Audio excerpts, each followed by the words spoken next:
Hello, how are you, Hi, Pascal? You all right? hi. Cool. We'll just let everyone join the room, and then we'll get underway very shortly. Sure. Cool. So I'll make that 11 o'clock, but we always give 45 seconds just to let those that make sure they're in. No problem. How's the weather with you? It's pretty sunny here today, actually, in Oxfordshire. I'm actually in Sweden and it's sunny here, so yes, International webinar. it is. Yeah, an international one. Yeah. So Excellent. yeah, it's been a bit off and on with rain, but sporadic. So mainly Yeah, yeah. sun. So it's all good. Good. Fab stuff. Nice. Brilliant. Cool. Well, I think it looks like, according to my little notes here, we've got everyone Yep. in the room now. So Great. let's start off. Thank you, everyone, for joining.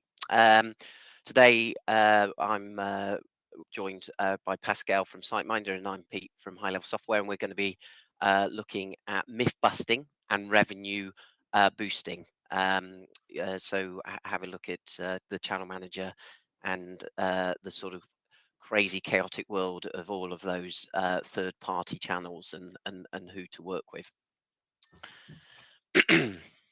So, for those that don't know myself, I'm Pete Saunders. I'm head of relationships at High Level Software, and we're the PMS solution for the Zonal family. And joining me today is the very handsome Pascal Oh, and from SiteMinder. Checks in the post, please. yeah. Pascal, would Thank you you. like to introduce Yeah, of yourself course. Thank and you. tell us a little bit about SiteMinder? That'd be great. Yes, sure. I'm Pascal. I work for SiteMinder. I'm part of the strategic account team, looking after accounts such as high level software. So we focus on strategic partnerships that help not only our partners like high level software, but our joint customers, so the hotels that work with us as well, and them. So yeah, pleasure to be here. Brilliant, thank you. Yeah, so I think quite a number of the audience today are high-level and zonal customers, and we've got a few of our trusted customers that trust us with their tech solutions. But just to give you a little bit of insight to high-level software and zonal, if you're not aware, High Level as a PMS was established in 2013 as part of the Zonal family. Currently, we have 500 plus customers using our platform. I'm really pleased to say that's growing at pace, and it's a really exciting year this year. And last year, a pretty impressive 1.2 million rooms were booked Um, on our platform. So quite a lot of use. Yeah, so that's kind of high level in a nutshell. I'll introduce SiteMinder. SiteMinder, we're primarily a channel manager. We were formed back in 2006, so have been going for quite some time. I was still in school in that year. That takes me back. Anyways, yeah, we've won best channel manager 6 years in a row. We've got the largest ecosystem with over 450 channels. We have close to 2,000 partners within our ecosystem, and we service over 41,000 hotels worldwide. You can see that we've got offices across the globe. And an interesting fact, I know, Pete, you love a fact, but I know that you mentioned how many bookings you processed Yes, I just saw last that. year. My statistic's bigger than your statistic. Yeah, this is not a competition. I didn't realize you were going to use that fact, yeah, we actually processed more reservations than Booking.com in 2023, which shows shows our capabilities. But yeah, That's a crazy amount of traffic. yeah, Yeah, it's yeah. mad. Wow. Yeah. God bless the servers. Yes. So obviously, High Level Software and SiteMinder, we're a strategic partner. So we have our tech stack very much here at High Level, we focus on the PMS side, and then we entrust the channel manager and distribution to SiteMinder, really because of all of the reasons just mentioned and statistics mentioned in the previous slide. But it's not just about tech. It's very much a two-way partnership that we're, and we want to, at the end of the day, what we're really trying to achieve with this partnership is making sure that you as the hotelier have the access to market and the support to achieve your strategic goals for your hotel. Nice. Just to add to that, yeah, the strategic Mhm. partnership is very much focused on the joint hotel customers that we've got, and help scaling each other, and help everyone achieve their revenue and distribution goals. And hopefully, this webinar today will give an insight in terms of some tips and tricks to and what to do, and where we can help in the future as well. Brilliant. So if I can hand over to you then, Pascal, talk us through what trends you've seen. You've obviously got a heck of a lot of data Yep. to analyze. So it'd be really great to see this insight. So You're a big fan of data, aren't you, Pete? I am a big fan of data, because I've said it before and I'll say it again. Without data, you're just someone with an opinion. Well, here come many Yeah. opinions. I'm only kidding. We've got data. There we go. No. So yeah, here are our top channels for the UK. This is based on last year, the completed year. So the top 4 channels actually have remained steady. Booking.com, Expedia. There's probably a few names in there that aren't surprising to our viewers today. Hotel beds is also one to watch, because they've increased their revenue share. It's become quite a popular wholesaler for last minute bookings. Booking.com and Expedia, they showcase typically worldwide travel, but mainly travel as well from the US, given that they're US-based companies. And the interesting ones are also Agoda and Trip.com, who signify the increase in international travel, especially from Asia. One of the ones to call out as well is HRS. For those of you who aren't familiar, they typically service business travelers from German-speaking countries, which as a message is really for hoteliers who don't work with channels like that, to really think about that's another way to diversify your revenue streams. And one of my favorites, which might be a surprise to mention, would be Airbnb. They've got low cancellation rates, rising traveler segment, whereby mainly their business is leisure, with only 10% of their customers booking business. And an interesting fact with them is that 90% of their customers actually stay on their platform. They don't shop around. So if anyone's not working with Airbnb, and I know typically hotels, or at least in the past, wouldn't choose to work with Airbnb, but they are actually a very different type of online travel agent, and very interesting one that hotels could really use. And they'd be unlocking guests that they wouldn't typically have targeted in the past. Yeah, okay, that's really interesting. Obviously, it's great to see a hotel's own website there in number third. Yeah. All hoteliers love a direct booking, but I think you make a really good point. It's about that. It's about that mix, rather than trying to. We want more direct bookings, but there's no point trying to fight Booking.com out of existence. You're just going to be pushing water uphill. Yeah, It's I actually mean, quite interesting. Yeah, sorry. well, Yeah, I was just going to say, you yeah, say that. yeah. I mean, we'll touch onto that later. Yes, But, yeah. there's a message here in terms of working with different channels that can actually help your direct business. So yeah, great call out, it being Yeah. at number 3. So obviously 1 and 2, Booking.com, Expedia. Don't think anyone's going to be surprised by that. Obviously, those are the US travelers, market choice. So does that mean that we're seeing sort of the market shifting back towards international? Because we've had sort of 4 years of a bit of a staycation boom. Yeah, so actually for international, I believe it's on the next slide. Thank you. What we're actually seeing is if we make a connection between with who the traveler is that books using the booking channels that we saw, international travel actually grew 17% year over year when we compare 23 to 22. The global percentage of international travel is 62%, whereas for the UK it's 52. I know that sounds like it's not a fair comparison, but when we see the growth, the UK's growth is actually in line with the average that we saw globally. So the UK actually received a fair share of that growth. So it's actually seeing international travel increase slowly but surely. And the top 5 international source markets, you can see them there. It's actually spanning across 3 continents, which is actually really impressive for the UK.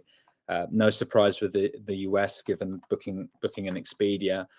We mentioned HRS before in regards to Germany, but Australia market is an interesting one too. And I know we're focusing on last year's figures, but if you focus on a little box on the right hand side there, you've got international summer arrivals are set to rise by 10% year on year to an average of 62% of check-ins. So that's up compared to the 52% in 23. So international travel is definitely increasing, especially for the UK. No, okay. So that's quite impressive. I mean, a 10% increase year on year. What do you think that's going to do to pricing? Well, in terms of pricing, we all know that it's been quite a difficult year for everyone from a personal point of view and from business as well. We actually are seeing ADR increase. So you're looking at, for the UK, ADR is up 9%. Globally, it's up 11%. Reasons behind ADR, there's various reasons. One of them being high inflation. I don't think that's a surprise for many.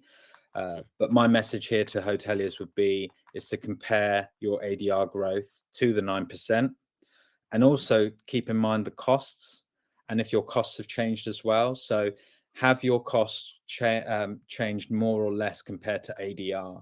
Because I dare say, and speaking to hotels throughout the beginning of this year, some have not wanted to really move their pricing, but their costs have gone up.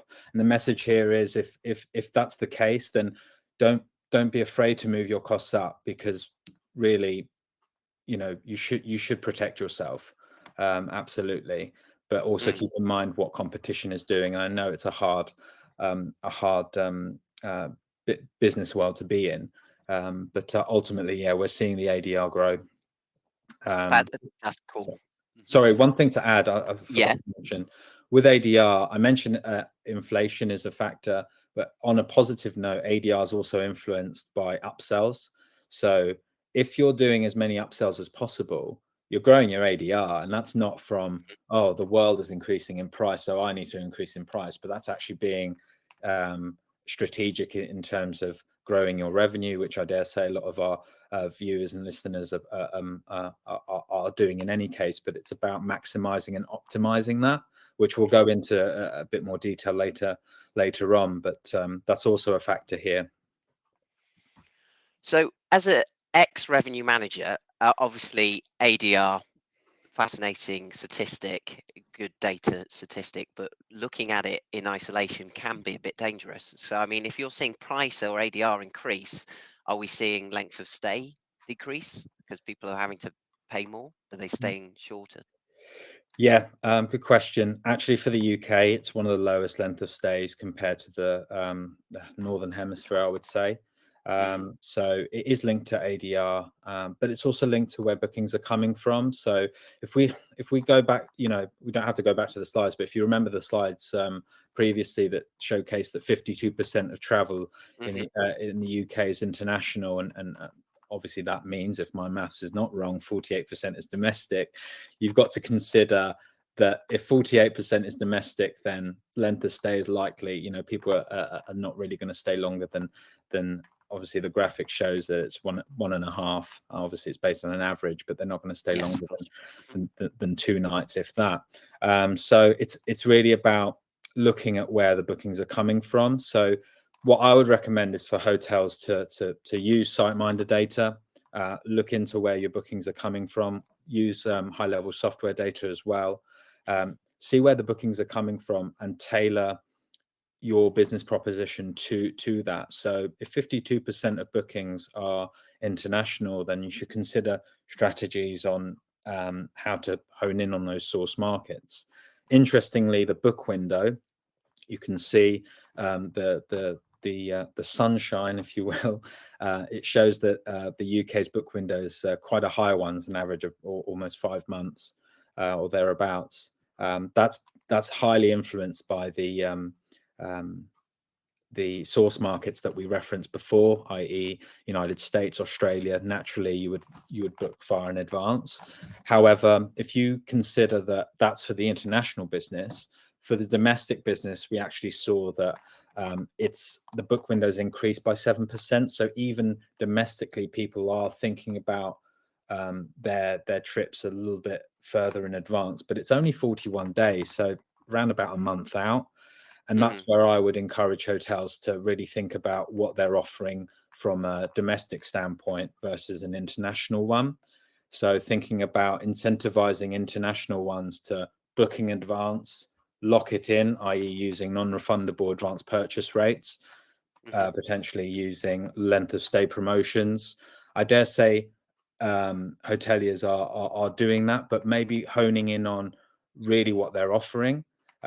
But the same goes from the book window point of view. If your domestic market is a last minute one, don't feel like you need to drop your prices just to try and reach your occupancy goals, because that might not necessarily always work. Obviously, I'm generalizing, so it completely Yes, of depends course. on No, the yeah. scenario. But yeah, Yeah. But it's that importance about sort of understanding your data. So, but I mean, it's great to see a little bit of growth in length of stay. So you've got that ADR yeah, increase, and you've got a little bit of growth in length of stay. So that's win-win. And yeah, again, going back to my previous role as a revenue manager, I'd much rather see that business on the books and go, okay, cool, like it's there. It's yeah, I've got that bit. I can move on to the next problem rather than sweating. Like, how am I going to feel? yeah, What do I yeah. do? Where with my rate strategy, but understanding how far out people are booking as well helps you, Of course. determine what you're doing. Yeah, absolutely. Brilliant.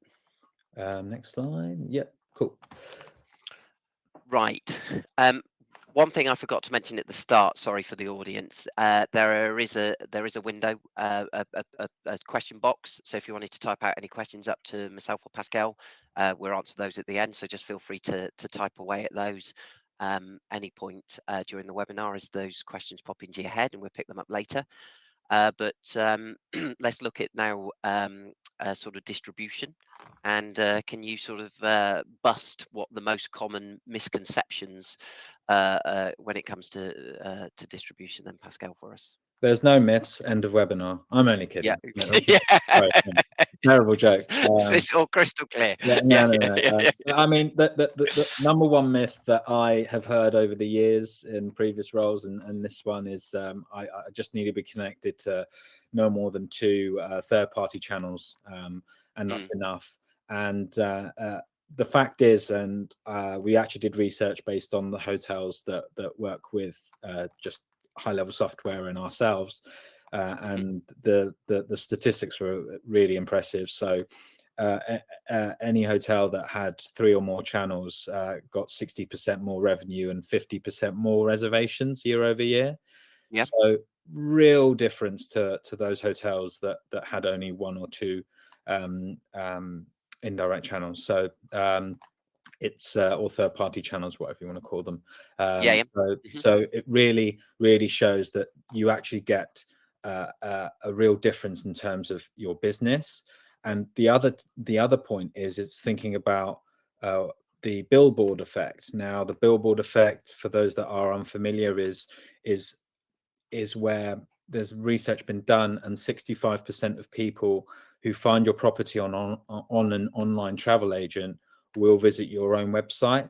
And so the message there is to make sure that you've got a good booking engine, a clear and concise website that really makes the book process as easy as possible, and really incentivizes people to book directly. Now, when I mean incentivizing, that could mean a whole host of things that I believe I might touch on in the next couple of slides. But it's about really thinking about what you're offering. And I think you guys at High Level Software shared a report about Yes. parity and the changes that are happening, at least in Europe. And that's something that is worth really considering.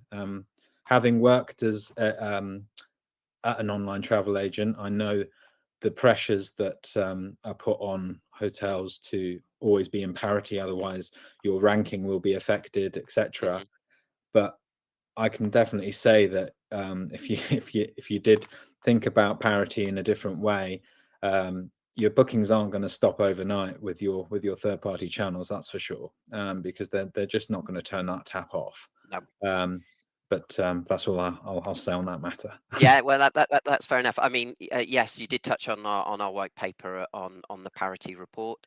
We've also last month I did a webinar on driving the direct book channel. So that's maybe something these two webinars marry up Yeah. quite well. So if you haven't seen it, it's available on demand for our website.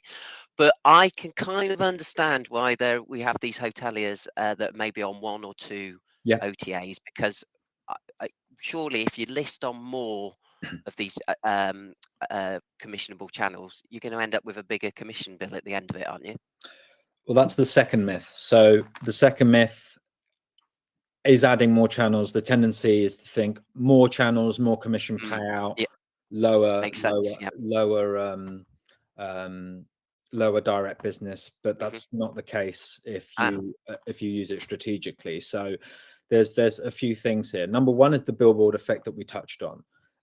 If you think about I'm not saying this, the message here on this webinar is definitely not sign up to 450 plus channels that SiteMinder do. That is just Good luck not managing that. realistic, right? Yeah.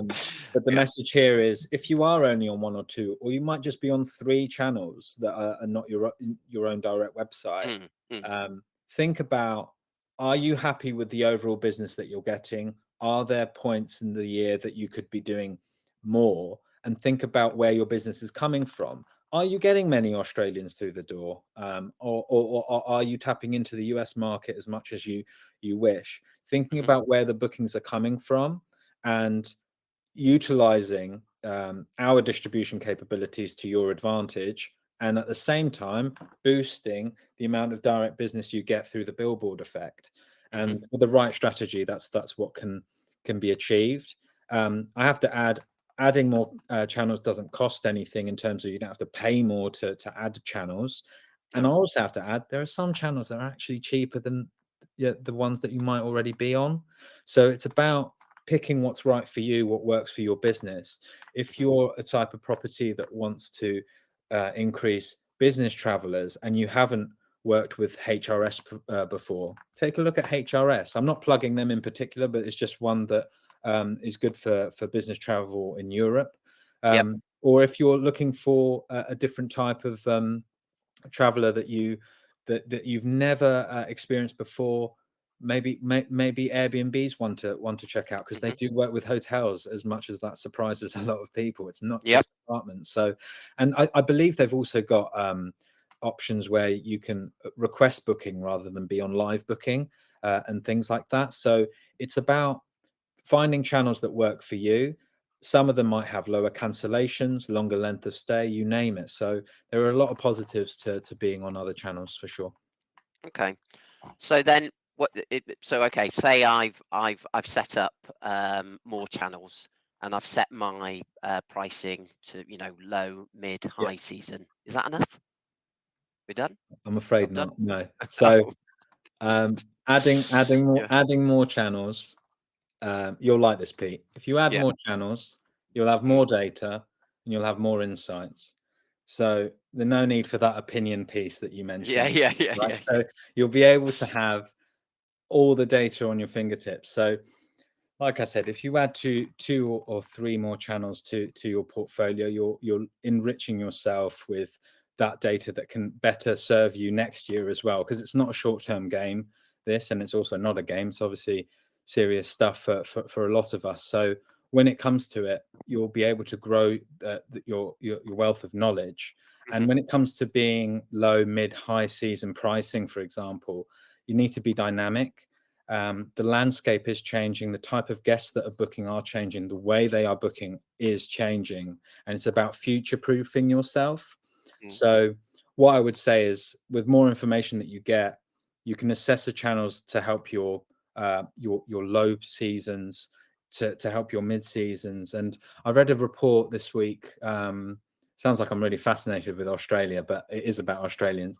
I Yeah. read a Yeah. report that Australians are actually adjusting when they visit Europe, Mhm. given that they're off the top of my head, were they third in the top five of Yeah. I think. visiting Yeah. the Yeah. UK? They were definitely in there for sure. So Mhm. so given that they're focusing more on the shoulder months, then given that that is their peak season, as it were, or it's becoming their peak season now Yep. that they're traveling. They're traveling for the reason that they're traveling in the shoulder months now, or starting to, is because of overcrowding when they usually used to travel, and sustainability. Mhm.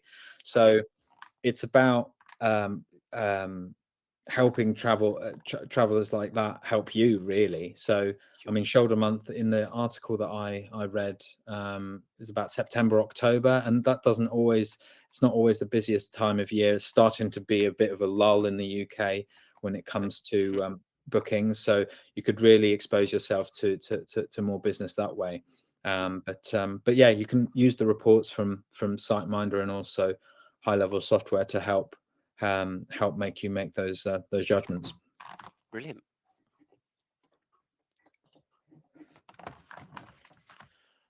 So thank you very much for all of that. I mean, obviously, it's a bit of Pandora's box, isn't it? If you sort of get a bit of data, you start crunching the numbers and things, and but it's really fascinating, and it's really important to get to grips to that. So we've had a couple of questions come in. Okay. We've got someone here asking, so touching back on the billboard effect, I think you called it, with Yeah. more channels. Are there any other sorry, are there any other recommendations you can give for helping to maximize that and boost those direct bookings? Yeah, so one big one is guest advocacy. If you think every guest that stays with you, they're now, in this world of social media, they are their own social media company. They are your Mm. marketeers, as it were. So if they have a great experience, then them shouting about it on their social media or posting about it will then encourage their friends, friends, their families to maybe stay with you. So Mm. one thing that I learned from a colleague was, if you encourage guests to post a link to your direct booking on their Instagram, or Mm. whatever contraption you use nowadays, I think I'm probably starting to show my age. Then you're making your bookability in terms of your direct business a lot higher, and you're Mhm. really making use of that billboard effect. Say you've got a booking that's come in from an OTA, you greet them at the door. I know that we jointly work with a lot of hotels that are parts of pubs, or they have a pub.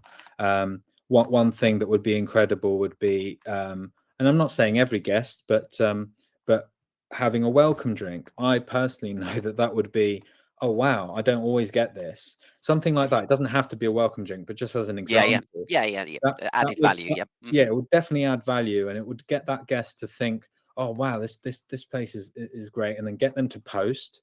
So Mhm. all of a sudden they're posting a link to your direct website. Their friends like the look of the place. They Mhm. like the idea of getting a freebie or what have you. And really, in the long short of it, a drink is going to be cheaper than a commission payment to a third party, depending on the Yeah. booking service, obviously. And So then those third party bookings that get FOMO, don't they? They're missing yeah, out.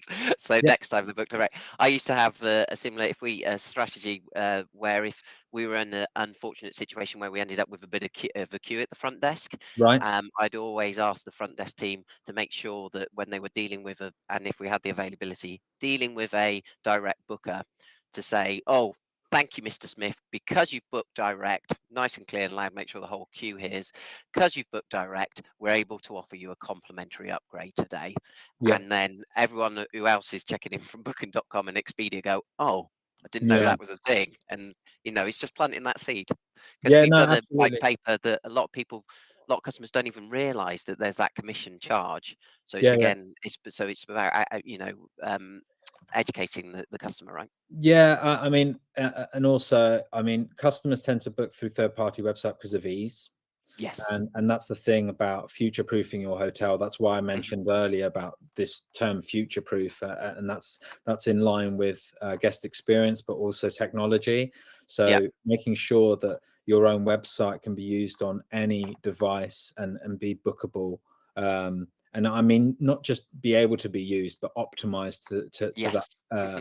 device as well. And I Yeah. know that you at High Level Software have done so much in regards to direct booking. So we're Yeah. definitely singing about the same hymn sheet here, and it's We're about just about to launch this summer, and again, an update to our booking engine to there support you our go. hoteliers in future proofing. Yeah. Yeah, Hmm. no. So that's in line with the guest advocacy piece for sure. Brilliant. Um, I've had another question come in here. So obviously we were talking about in the presentation about dynamic pricing. Yeah. The question's asked, what are the most important things to consider in terms of building those rate plans for dynamic pricing? Okay, I'll try and unpack this. Um, I would say so. Consider the types of traveler.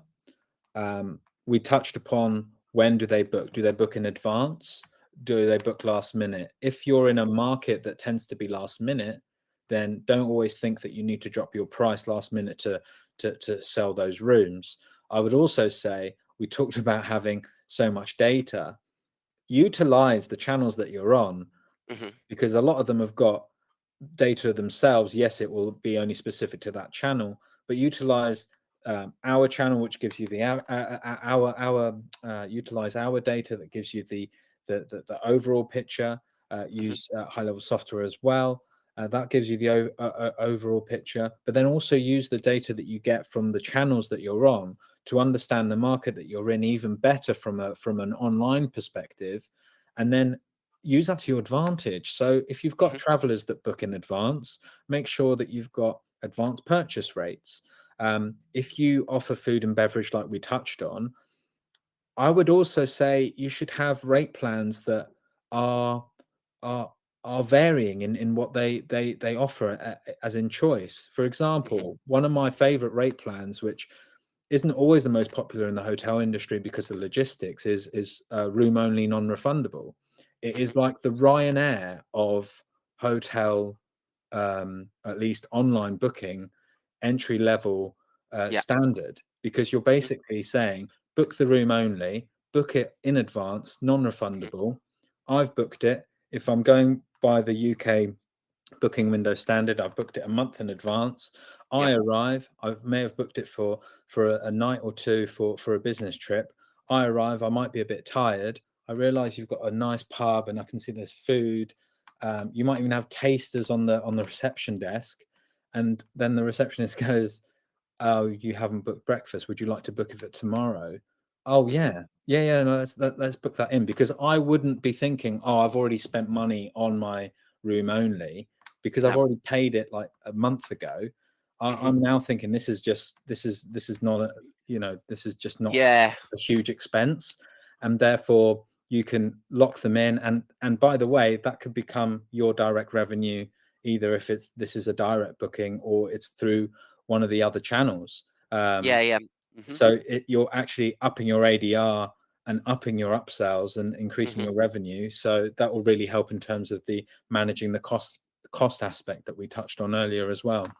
Yeah, I think that no, I see a lot of benefits in that. So if you do room only, you're keeping the initial sort of billboard price quite low, Yep, but you're not discounting or devaluing your brand but exactly. so the price is low. So you go, cool, yeah, I like that price. I'm going to book it, and then you sort of again a bit like the Ryanair thing, you get the add-ons in later, and it doesn't feel as painful rather than having that all of that presented to you in one Yeah. grand total at the start, so it might put people off. So yeah, as you say, but I like the thing where it's different, different rate plans, different for different customer bases and different sort of booking windows as well. Yeah, It and I know that the fear sometimes, sorry to interrupt you, Pete. I know the that's fear okay, sorry. sometimes is, oh, if I put a, I'll go back to an advanced purchase rate. If I put one available, then everyone's going to book it. Well, they're not, because No, there are some guests that will literally wait a week before, if not a couple of days before booking, at least domestically. Whereas there are some guests that like to lock it in 5 months, 6 months in advance because they've booked a flight from a different continent, and they're completely different traveler types and they've got yep. completely different budgets. And whilst Hmm. the one that's locking it in might seem like they're getting a real steal if you're offering them 20-30% off with an advanced purchase rate from 6 months in front, think about what they'll spend on arrival, because they're not thinking about the room that they need to pay for. They've already locked it in their currency of choice. Yep. If you think of it that way, then it completely differs their experience as well. So yeah. No, agreed. I think in short, then really, that there's lots of different sort of strategies and things you can tweak and change. You got to be careful when and where you do that. But unfortunately, there's no silver bullet. It's a No, lot no, of hard work, and it's constantly adapting and changing of and course. reading the data and making strategic decisions from that. Of course, yeah. I Um, mean, ultimately, the data's there through yourselves and mhm. SiteMinder Yeah. as well. And when it comes to the breadth of choice in terms of exposing your property Mhm. further afield, whether it be with one or two additional channels, our network is there, and yeah, highly recommend utilizing it. It's not going to cost any more from a setup perspective, and Mhm. really the ultimate goal is to help your bottom line, really, and Yeah. really drive that direct business. And you can do Mhm. that through all the tips that we've discussed today. Yeah, that's brilliant.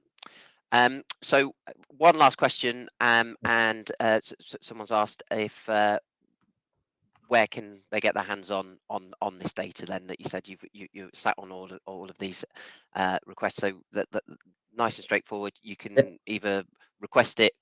Well, I think the easiest thing will be just to request it directly through myself or through high level software, and we can get the most up to date bit of data for whichever time yeah. period You you can think you you can want. also log Yep. into Yep. the channel manager. It will be there as Hmm. well. Yep. And but also SiteMinder, we post loads of free free data. We've got summer Yep. trends that we recently posted, Hmm. that you can see. Obviously, it gives generic data for the UK, for example, but you can happily compare different markets, and we post that on our website as well. But yeah, Fab. this Oh, yeah. is as Just a Pete click said, away. yeah, go via higher Yeah. level Yeah. software, and also Yeah. use the data in your channel manager. But like I said, also use the data that's available in your on all your extranets, because it's sat there.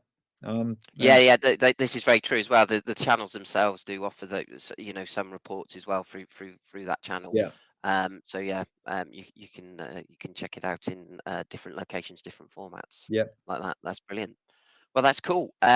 Uh, cool. just should we give just a couple more seconds in case someone's furiously at their keyboard I think typing a question now? We don't we don't want to miss out. But otherwise, I don't have any other questions stacked at the moment. okay. But yeah, really appreciate your time, and No, thank thank you you for everyone yours.